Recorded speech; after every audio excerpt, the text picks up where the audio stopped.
వంటింటి కుందేలు అని స్త్రీని అంటుంటారు. చాలా సినిమాల్లోనూ సీరియల్స్లోనూ ఛానల్స్లోనూ చెప్తుంటారు.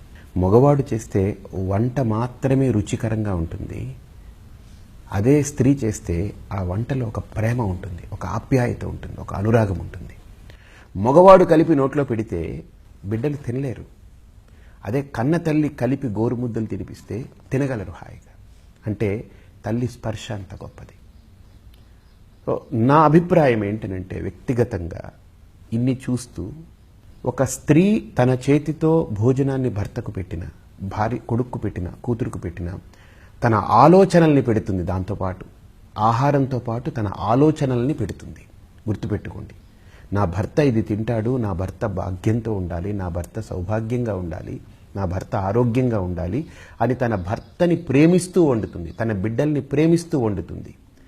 ఆ ప్రేమ అనేది పురుషుడి చేతిలో నుంచి రాదు. ఆ అమృతం అనేది ఒక స్త్రీ చేతిలోనే ఉంది.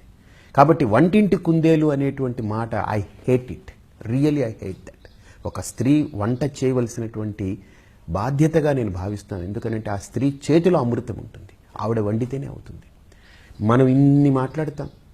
ఆ రోజు సముద్రం చిలికినప్పుడు విష్ణువే డైరెక్ట్గా అమృతం పంచొచ్చు. ఎందుకు స్త్రీ రూపంలో వచ్చారంటే, ఎప్పుడైనా ఒకరికి అమృతాన్ని పంచినా, ఆహారాన్ని పెట్టినా స్త్రీ చేతిలో పెట్టాలనేటువంటిది. ఎక్కడైనా మీరు గమనించండి, ఒక మహోన్నతమైన వ్యక్తిత్వం వెనకాల మాతృత్వం వెనకాల ఉంటుంది. గుర్తుపెట్టుకోండి. చాలామంది అంటారు స్త్రీ ఉంటుందని అంటారు. కాదు, ఒక మహోన్నతమైన వ్యక్తిత్వం వెనకాల మాతృత్వం ఉంటుంది. గృహస్థు అంటే గృహే తిష్టతి, ఉంటాడు. ఎప్పుడనంటే రాత్రి వచ్చి ఉదయం వరకు ఉంటాడు. ఉండేవాడిని గృహస్థు అంటుంది. గృహమే తనదిగా కలిగింది గృహిణి, అంటే ఇల్లు నాది అనేటువంటి ఆ యజమాని, ఆ యజమాయిషి ఒక స్త్రీకే ఇవ్వబడింది. సంస్కృతంలో అద్భుతంగా చెప్పబడింది. ఇంటికి యజమాని ఎవరనంటే స్త్రీ, మగవాడు కాదు. మా అమ్మ వల్లనే నేను ఈ స్థితికి వచ్చాను. మా నాన్న చేతిలో నన్ను పెట్టుంటే ఇలా వచ్చుండేవాడిని కానేమో. వేరే రకంగా అయి ఉండొచ్చు, వేరే ఒక బిజినెస్ మ్యాన్, లేకపోతే ఇంకో రకంగా అయి ఉండొచ్చు. మా అమ్మ వల్ల నేను ఈరోజు ఇలా మారగలిగాను. రెండోది, మా అమ్మకు కళ్ళు లేకపోయినా మా ఇద్దరిని నడిపించింది. గుర్తుపెట్టుకోండి, కళ్ళున్న మా ఇద్దరిని కళ్ళు లేని మా అమ్మ నడిపించింది. ఏమంటారు? Capability that counts. ఆవిడ చదువుకుంది. ఆవిడ చదువుకుని ఒక టీచర్గా పనిచేసింది, ఒక లెక్చరర్గా పనిచేసింది. కళ్ళు పోయినా ఆవిడ ఏంటంటే తన సంస్కారాన్ని ఎక్కడ పోగొట్టుకోలేదు, తన గతిని ఎక్కడ మార్చుకోలేదు. కాబట్టి ఇది ఒకళ్ళు ఇస్తే పుచ్చుకునేది, లేకపోతే మాకు ఇవ్వలేదనేది ప్రాబ్లం. మా అమ్మ తనలో ఒక ప్రశ్న వేసుకుంది కాబట్టి ఒక పరిపూర్ణానందగా నేను ఇలా మలచబడ్డాను.